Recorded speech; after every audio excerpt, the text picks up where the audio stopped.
Le 20 juin, malgré des menaces du guide suprême, Ali Khamenei, le peuple iranien est descendu dans les rues de Téhéran et de province pour dire et répéter qu'il vaut un changement total de régime. Sur l'ordre de Khamenei, les forces répressives ont ouvert le feu sur les manifestants. Des dizaines de personnes ont été tuées, des milliers d'autres ont été blessés ou arrêtés. Leur crime, c'est de vouloir la liberté. Le monde a vu les images des derniers instants d'une jeune fille Neda. Elle a été touchée par une balle au nord de Téhéran. Son père criait à côté d'elle « N'aie pas peur, Neda ». Aujourd'hui, cette rue a été baptisée par les Iraniens rue Neda.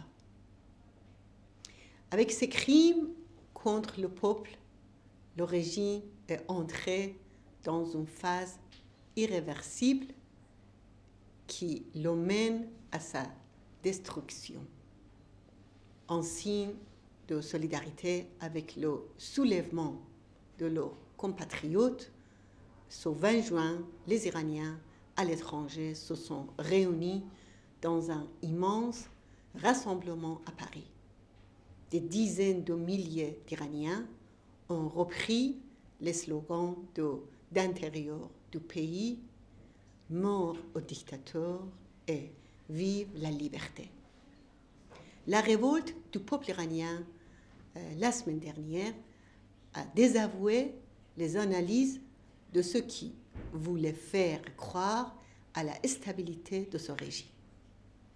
Ce soulèvement démontre que la société iranienne est plus que jamais prête pour un changement démocratique. Les Iraniens de l'intérieur comme à l'étranger ont une revendication commune, le changement de régime du guide suprême. La seule solution de la crise en Iran est un changement démocratique, la dissolution de tous les organes répressifs et l'organisation d'une élection libre sous l'égide des Nations Unies. Ainsi, j'attire l'attention du Conseil de sécurité des Nations Unies et la communauté internationale sur les points suivants. Il ne faut pas reconnaître la mascarade électorale et la reconduction d'Ahmadinejad. Il faut contraindre le régime des mollahs à accepter des élections libres sous le contrôle de l'ONU, selon le principe de la souveraineté populaire et non de la tutelle du guide religieux.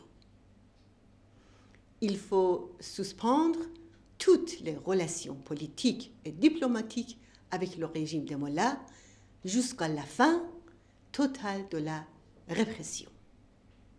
Il faut imposer un boycott économique, diplomatique, en armes et en technologie contre le régime des mollahs.